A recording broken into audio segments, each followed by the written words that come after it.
how the rogue cops from Death Row Records were the Rampart scandal. Frank Liga, Los Angeles police detective. His story was the beginning of City of Lies, a movie based on Russell Poole's findings. City of Lies is a 2018 crime thriller about the investigations of the murders of rappers Tupac Shakur and the Notorious B.I.G. Based on the non-fiction book LAbyrinth by Randall Sullivan. The film stars Johnny Depp as retired LAPD detective Russell Poole and Forrest Whitaker as journalist Jack Jackson. Spring 1997. Plainclothes detective Frank Liga claims he was minding his business, stopped at a red light, looked to his left, and saw a black guy in a green Montero. When their eyes locked, unprovoked, the black guy said, "I'll put a cap in your ass." Black guy continually taunts Liga at each light. Liga calls in on his radio to warn of the erratic behavior of the man. Liga says he takes his gun out and places it on his lap as he is now apprehensive of the male. Liga claims Kevin Gaines pointed a gun at him and said he'd put a cap in Liga's ass, and Liga fired 2 rounds, killing Kevin Gaines. 3 hours later, Detective Liga's superior officers told him who he'd shot. He says, "Guy was a policeman." I says, "From where?" "One of ours, worked Pacific." I says, "You're kidding me."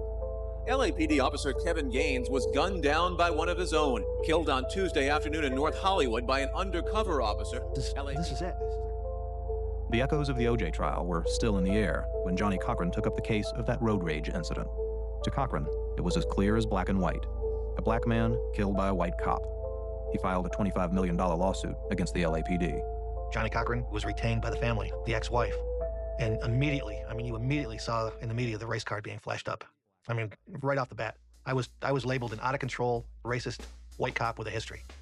But facts began to emerge about Kevin Gaines, that black officer who Liga took to be a menacing gangster. After the shooting, there was 4 or 5 other witnesses that had called LAPD to report that the same officer, Gaines, had either badged or brandished his gun in similar road rage type incidents. The investigation took detectives into Gaines' off-duty life. While we were at the scene, we received a clue that Gaines had a girlfriend that lived in Hollywood Hills. And when we got there, it turned out that his girlfriend was Sharitha Knight, who was the estranged wife of the owner of Death Row Records. This is when the relationships between LAPD and Death Row Records, considered a criminal enterprise in LA, was exposed. They discovered Kevin Gaines wasn't the only one tied to Death Row Records. Off-duty cops were making good money working for Death Row Records. LAPD claims they didn't know about this group of rogue officers moonlighting with Death Row Records. Then, on November 6, 1997, 2 men boldly rob a bank in downtown LA. Security footage caught pictures of the men holding bags with $722,000. Further investigation revealed the assistant manager of the bank ordered this money, and the bank robbers hit the bank exactly when the money was delivered to the bank. After continued pressure, the assistant manager folded and told them it was David Mack. David Mack was arrested. He refused to cooperate with the police. He's in custody, Los Angeles County Jail, and we're getting reports back that he is attiring himself with red socks, red items that distinguish association with the blood gang. And we'd also received word from jailers that he had said he is a blood gang member. Now a disturbing pattern had begun to present itself. Officer Kevin Gaines, tied to Death Row. Off-duty cops involved in the gangster rap scene. David Mack, renouncing the LAPD and coming out as a blood gang member. Through interviews of former police officers that worked in the Death Row organization, Mack and Gaines were identified as confidants of Suge Knight, the owner of Death Row Records. They were present during private Death Row parties, and that's where first time that we were able to really make the connection between those two. And when detectives had searched Mack's home, in the garage, they'd found a black Chevy Impala SS and something else. He also had a shrine of Tupac Shakur, posters and memorabilia of Tupac Shakur all through the garage. A dark Chevy and Tupac Shakur were, it turns out, part of another mystery. Biggie had been murdered, and it was noted that the shots came from a black Chevy Impala SS.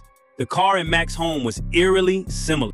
And again, the problematic relationship of officers being involved in street gang violence was becoming too uncomfortable to ignore.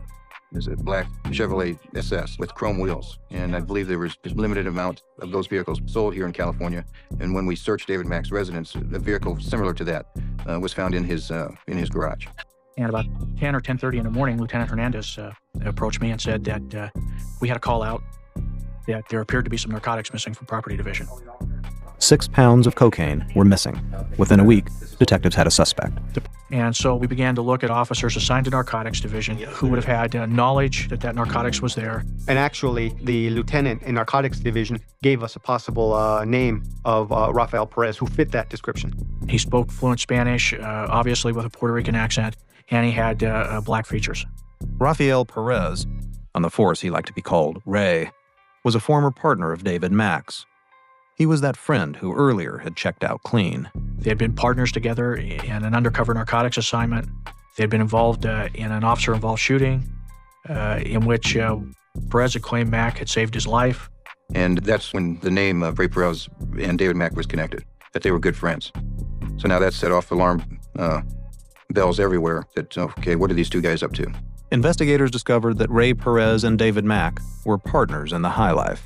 They began to tail Perez. Right away, it's obvious that the manner in which he's driving, he's using some type of counter-surveillance type of driving, making many turns to see if somebody is following him. And it becomes very obvious that he's driving and acting very suspiciously. Detectives subpoenaed Perez's cell phone records. He had called a number in this apartment building right before the theft of the cocaine, and right after. And the surveillance detectives had seen him here. And so now we had a connection between Raphael Perez and a known drug dealer. One day, the cops knocked on Veronica Quesada's door.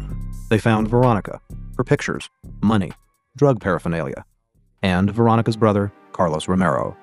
And in the course of the search, they found something else. In the drawers, a picture of Ray Perez in what we call a 211 suit. 211 is the section of the California Penal Code, which stands for robbery. And years ago, these running suits would be used by a number of people that would go in and do robberies, and hence the nickname 211 suit. So we see a picture of Raphael Perez in this 211 suit, making hand signs that depicted a specific blood group of gangs on the West Coast. It was what color was the suit? Red. Red is a color associated with Bloods. The LAPD was coming to believe it had a group of gangsta cops within the ranks. The chief formed a task force to find out. We thought that inside the police department were a criminal gang in uniform. Raphael Perez was arrested and brought to trial. 4 female jurors voted to acquit. Perez had a hung jury. But the cops weren't through with him yet. Why did you keep going after him? Because we honestly felt that Perez was involved in greater criminality, and he could be the one who would lead us to even bigger fish, so to speak. Did there come a time where you thought some of those bigger fish might be David Mack and might be the other, yes, even into Death Row Records? Yes. He's had time to sit in custody for a year. He knows that the majority of the jury wanted to convict him the first time. And he also knows that I'm not stopping. And the judge is not releasing him on bond. And the judge seems to be inclined to believe that he's guilty of the charge. So he knows that his chances are less now than they were initially. The DA hoped he could squeeze Perez enough that they could cut a deal that would bring all the pieces together. The road rage event, the bank robbery, the stolen dope, Death Row Records, maybe even the murder of Biggie Smalls. By September 1999, as the jury was being selected, Perez's lawyer began to bargain. Mr. McKesson says, would you be willing to take a proffer with use immunity from Mr. Perez?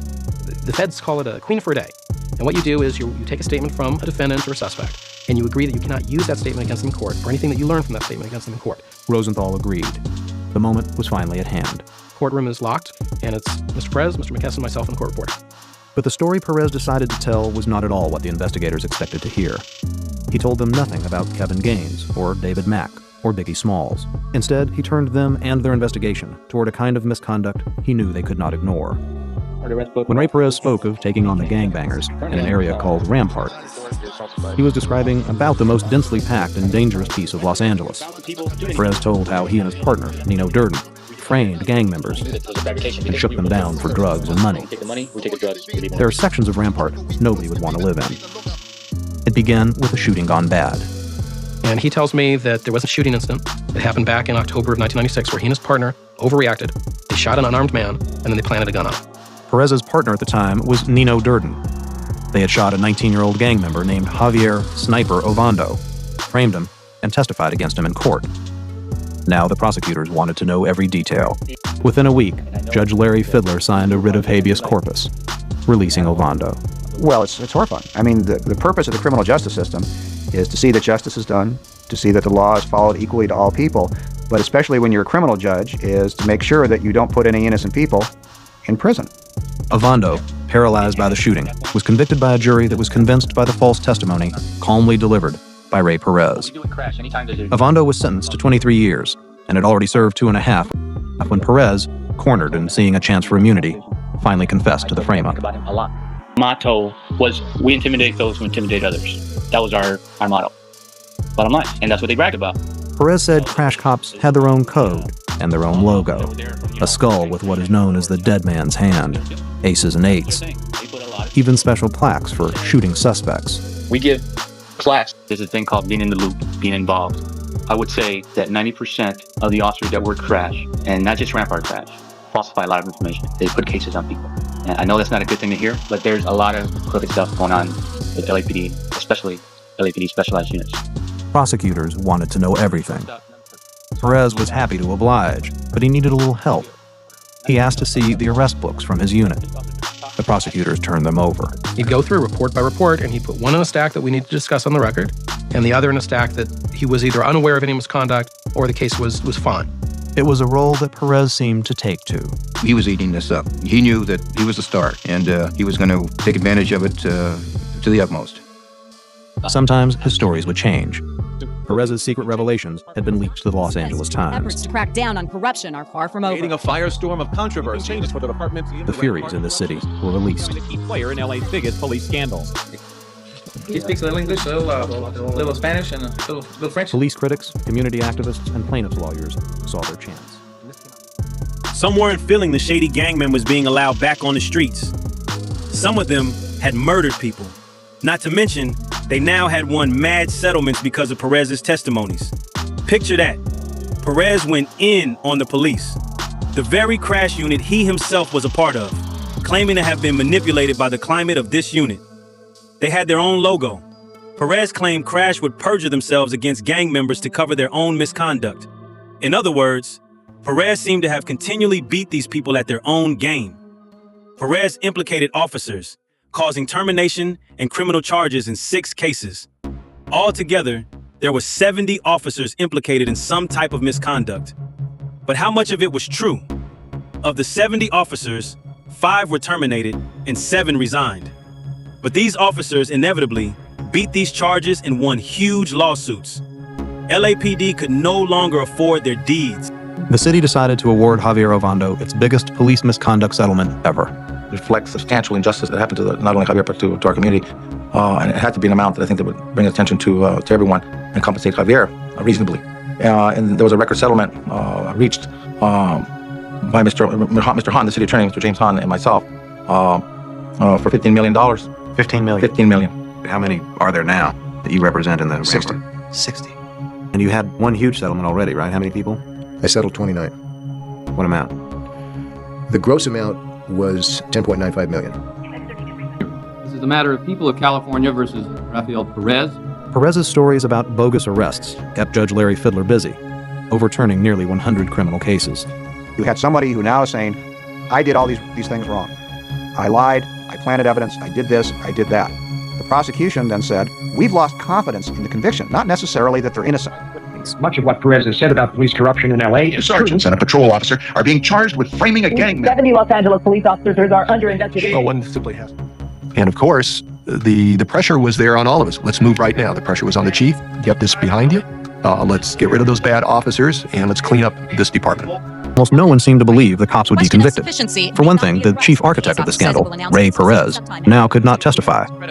His lawyer having signaled he'd have to take the Fifth Amendment. Will take the Fifth if asked about. Perez had also failed every question asked in 5 polygraph exams conducted by the LAPD, and damaging statements from jailhouse snitches were beginning to surface.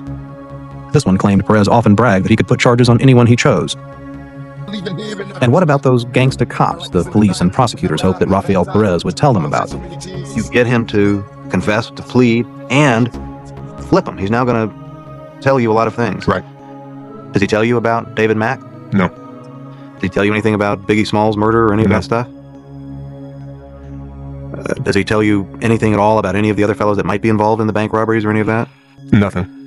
Stays away from that. Stays away from it. He seems to be, by other people's accounts, on Mike's, I've never met the man, have a very strong relationship. I don't know if that's fear or an affection toward Mr. Mack. So it must occur to you that he knows something. Oh, I'm absolutely convinced he knows something. We may never fully know which parts of Raphael Perez's story were true. What we do know is that Perez was a central figure in the corruption that shook the Los Angeles Police Department and ignited what became known as the Rampart scandal, one of the largest police corruption scandals in United States history. His lies, misconduct, and protection of criminal activity exposed a network of rogue officers tied to the violent culture surrounding Death Row Records. Poole, the detective who investigated the shooting involving Frank Liga and Kevin Gaines, built his theory through the unraveling of figures like David Mack, Kevin Gaines, and Perez himself. Officers whose ties to Death Row raised serious questions. And there were others, many more whose names rarely make the headlines.